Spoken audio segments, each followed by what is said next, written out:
Hey everybody, Josh here. Um, so tonight I have decided that I want to talk about some more characters that I've invented and the stories around them so that I can get a little bit more specific about how characters can fit um, into your world or how they fit into my world anyway. um, Characters, let's say monsters that you'll find in the monster manual are generic. They are a devil, or like a giant, or a dragon, with details about what you can do to add in the specifics. And at the end of the day, you're going to write a lot of your own specifics for who these characters are in your story. Who these kind of archetypes or stereotypes are um, in your tale, and that's the amazing part is that you can take these pieces of clay and mold them. Um, so the first character I have here is called Tove, Nana's daughter. Um, she is the leader of a pack called the Grey Wolf Tribe. Um, so I have this information which uh, really informed me when I had to role play her or when I developed her, and gave me a good feel for how she was going to behave. This is straight from the Storm King's Thunder book. It says the Grey Wolf barbarians are murderous werewolves which roam in packs with ordinary wolves. They hunt down and kill those who survive their attacks to prevent the spread of lycanthropy, which is the ability to turn into a werewolf, among non-tribe members. Grey Wolf packs, as the clans call themselves, can be found throughout the north, as far west as the Sword Coast and as far east as the Delimber Vale. Adventurers from Neverwinter recently slew the last great chief of the Grey Wolves, Syken Nightblaze. Envir, Syken's daughter, has taken over her father's pack and plans to attack Neverwinter to prove that she should be named the next great chief of the tribe. So, I have Tove, Nana's daughter, as this character. I took the name Nana, as in Nana is her mother, Nana's daughter. Similar, so just so that's like an idea of their culture, very simple, Viking style. And then I have how she's going to fit into our campaign. So I set the scene. I say it's snowing. Walric and Adric are in the forest a couple of miles away from their camp. Those are two of our heroes. They've gone in search for Cole and Bimmy, two of the other heroes who had not returned from their hunt. Next, as they look, they're going to spot peasants moving hurriedly through the woods. The peasants are skittish and afraid, and they're not going to run from the dwarves, who all of the heroes were dwarves. For those who notice, there's a look of terror in their eyes. Their village, called Blasco's Creek, was raided only hours ago by the Grey Wolf tribe. The Grey Wolves slaughtered the peasants they found and took their food in arms. Now they occupy the village and call it their own. The refugees are headed to Luskin and have little food for the journey and no weapons. They aim to travel by the Blackford Road. Money is greatly appreciated.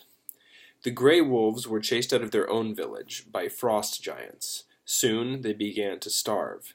Being a violent people, the Grey Wolves plundered other settlements in turn. They occupy Blasco's Creek now, 3 miles to the north of our heroes' encampment. Their leader, Tove Nana's daughter, sits in the hall of Blasco's Creek while she enjoys the spoils of victory. She has 3 werewolves, 1 direwolf, 6 wolves, 1 shaman, and 22 tribal warriors. Technically, I used the thug statistic because it was a little bit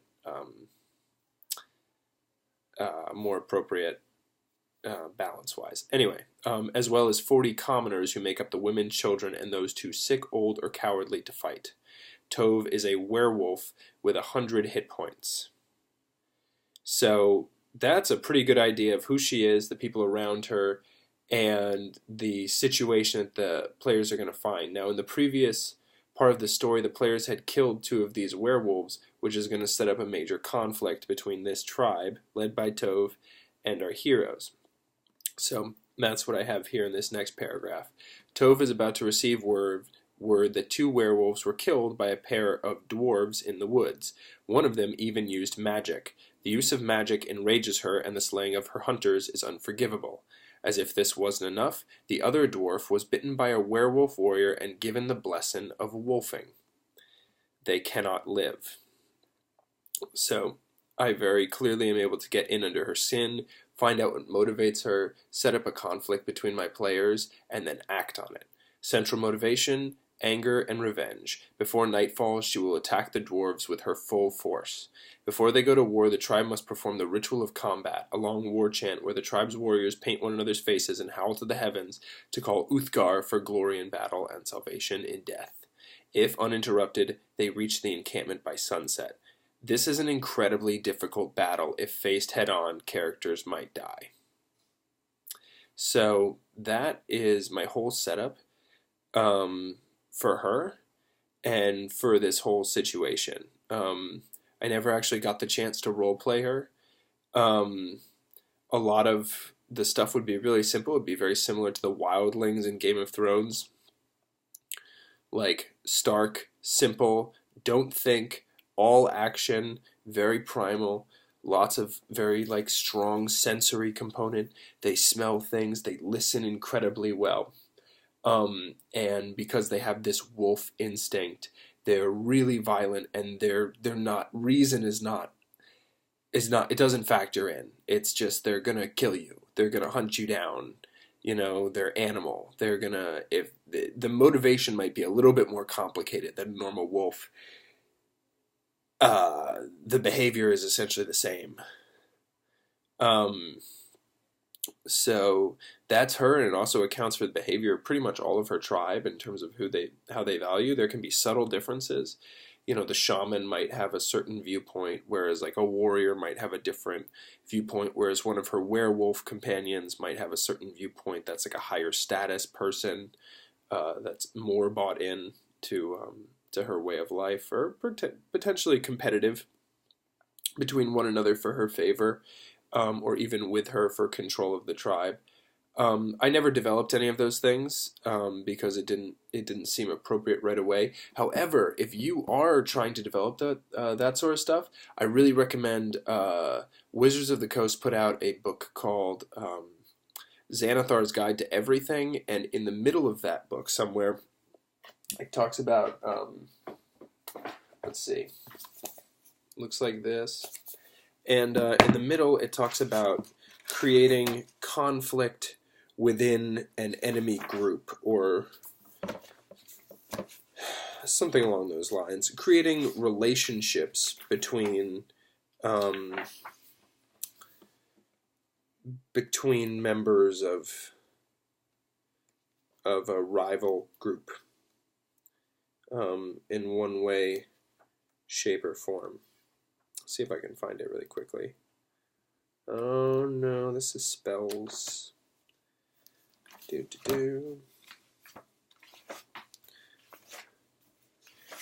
This book is also really good for so many things. I can't. Here we go. Monster relationships. So like I said, even though these werewolves are technically people, all the statistics for all these different characters can be found in the monster manual.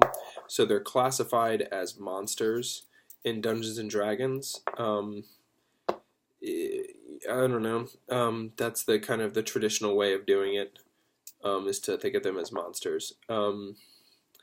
There's certainly room for them to have human characteristics. So anyway, it's called Monster Relationships. So a couple of them here would be: has rival, wants one random ally to suffer, so that might work between 2 of the werewolf kind of second in command. If I wanted to do that, if I felt like I saw a possibility in the story where that would open something up for me. I mostly just wanted to create a living world. One of the main things in this campaign was that the giants are on a rampage. So the fact that the giants' rampage destroyed the werewolf tribe's home, so the werewolf tribe had to go and sack another town in order to survive, actually does deepen the story and open like questions, and potentially could have even led to an adventure going back to the tribe's old homeland to find the giants and find out why they did that, which would have been a really cool adventure and would have taken us totally out of the like the Storm King's Thunder book has some pre-planned encounters and dungeons and stuff, and that would have been totally off the map, which I really like. I like going off the map and keeping with the theme. Um, so that would have been really fun, and yeah, introduces like a sense of cause and effect and everything being sort of unified and existing in an interrelationship, just like it does in the real world. So that's one character I have from that campaign. I'll do another one since I'm 11 minutes in. I think I can do another one. So this is good because I was just talking about giants. Giants are really fun to roleplay because they're just so big. They're so fucking big. They're huge. I mean, they're giants, right? They could pick you up with their hand. You know, they could bowl through your house. You know, they could rip the roof right off your house. I mean, they're so big. So to play someone who's that big, where it's just like nothing really scares me. You know, there's nothing. I don't care how big you are. I don't care how much armor you have. You know, I don't give a shit. I'm twice your size. I'm 3 times your size. I'm 6, 10 times your size. I'm huge. I'm a fucking giant. Like, try and kill me. You know. So there's like, it's almost arrogance that comes with being a giant. In a way, it's like not even arrogance. It's like a fact, you know? They're just so big. So, let's see. So there was a situation in the campaign where a group of giants see the characters on the road, charge them, blitz them, and grab the cart that they had that had all their goods on it, and then take that cart like a football off into the wild. So that way they get all of the stolen goods and whatever gold or whatever is in there. So yeah, it's the way that it happened was that this cart actually had a lot of wealth in it. So it was a good thing for me to steal because there was a good reason for the players to want to go get it back, for the heroes to need it. The wealth also was supposed to be delivered to someone very powerful. It wasn't theirs. If they failed, there could be consequences. They could really alienate these people. I mean, you know, giant attack is a nice excuse. It might not even be true, though. So, yeah, so the players had to get it back. So, they follow the giants into the frozen wilderness to find them. The giants take their spoils to a stone valley, which is a fissure in the earth caused by an earthquake. They move faster than the dwarves, but they're extremely easy to track. So the dwarves will be able to follow them on their way. The giants are just going to get there first, which is important because it's going to set up the character that I'm introducing. This character is named Odder, O-D-D-R. So the players are going to come to this stone valley. They're going to look around, and they're going to look in, and once they enter, they can see the giants resting inside the valley. So great, they're thinking like, okay, they're resting.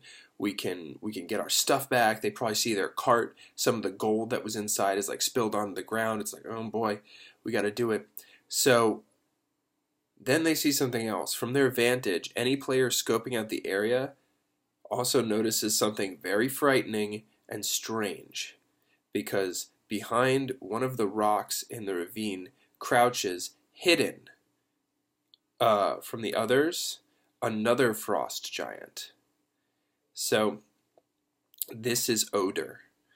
So when the giants have laid down their goods and their weapons, Oder attacks. The strange thing about Oder is that he has two heads, and his body is really misshapen, and he's really terrifying looking.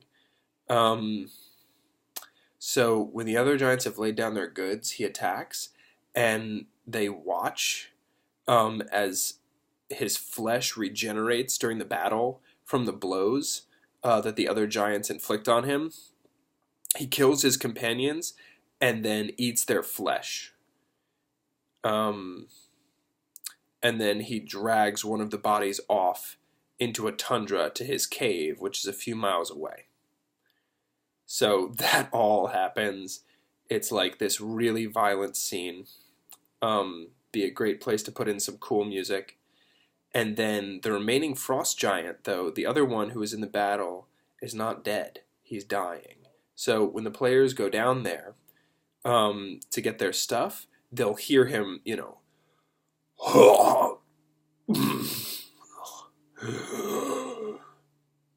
from the wounds that he has.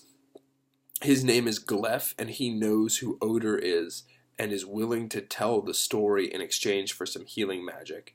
Threatening him doesn't really work. He's gonna die anyway. But I have Oder's story here, which I think is interesting. So Oder was once the son of a frost giant, Jarl, who's like a chief named Edin. During Edin's rule, the giants were incurred upon again and again by humans and other finger folk, which means small people. Their territory was overrun until they were driven back into the mountains. This was a great shame, and his people blamed Edin. Oder, his son, sought to replace his father, but he was weak. The shunning of his people plagued him, and in time he was visited by dreams. The dreams compelled him to murder and bloodlust, and instead of reporting them to the priest, he relished in them. He thought about them all the time, killing the giants who talked bad about his father, killing his father and taking his place, killing the humans. Thus, the giver of these dreams, which was a god, led him to a cave, and in the cave was a troll, and the troll offered itself up to Oder to be devoured. And in the feast, the troll's flesh regenerated again and again, until Oder had eaten everything. Bones, gristle. And then when he'd done that, it blessed him with incredible strength, blind fury, and regenerating flesh. So his newfound strength allowed him to kill and overthrow his father. But when the frost giants found him eating his father's corpse, he was dragged out and beheaded. That night his head regrew, as did a second one. He slew his fellows and fled out into the wilderness, where he is a danger to all living things and plagued by a monstrous hunger. Oder will return for the body of the second giant in 1d3 hours' time. If the other frost giant is gone, for example, if the players healed him, his hunger may drive him in pursuit of someone else. So he is by putting him in now and telling his story, he is a pretty good character to have out there as a menace, as a terrifying menace. He could show up at pretty much any point as they travel through the wilderness. He could be tearing apart a town, eating all the people in it. He could be stalking some large creature in the jungle. He could be stalking our heroes. He is a really potent thing, and there's no reasoning with him. So he makes a great monster.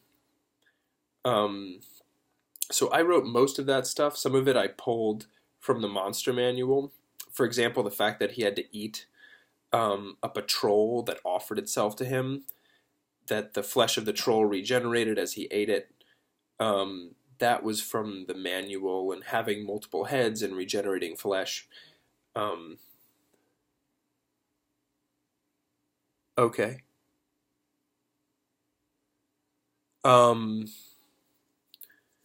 So yeah, so that's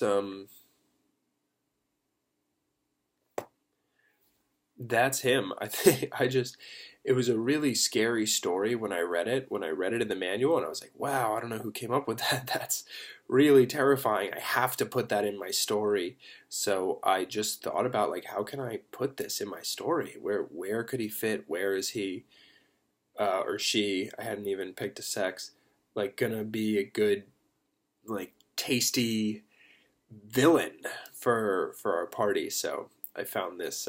I came up with this situation, and it seemed to work really well for telling the story, which I think is half the fun. Is scaring the players into knowing like who is this monster, what does it think like, what does it feel like, what does it, what drives it. Um, and then also like demonstrating his capabilities, which is being able to take down two other frost giants, which is a really hefty feat. Giants do not go down easily at all. Um, so, yeah, that the fact that he's able to do that is pretty scary. So, yeah, so that's what I've got in terms of characters. Thanks for watching. I know this has been kind of a long one. Um, I have one more character I want to do next time, who's a bronze dragon, a young bronze dragon, from the same campaign. Um, and yeah, I think that's it. Um, so thank you very much for watching, and I'll see you next time.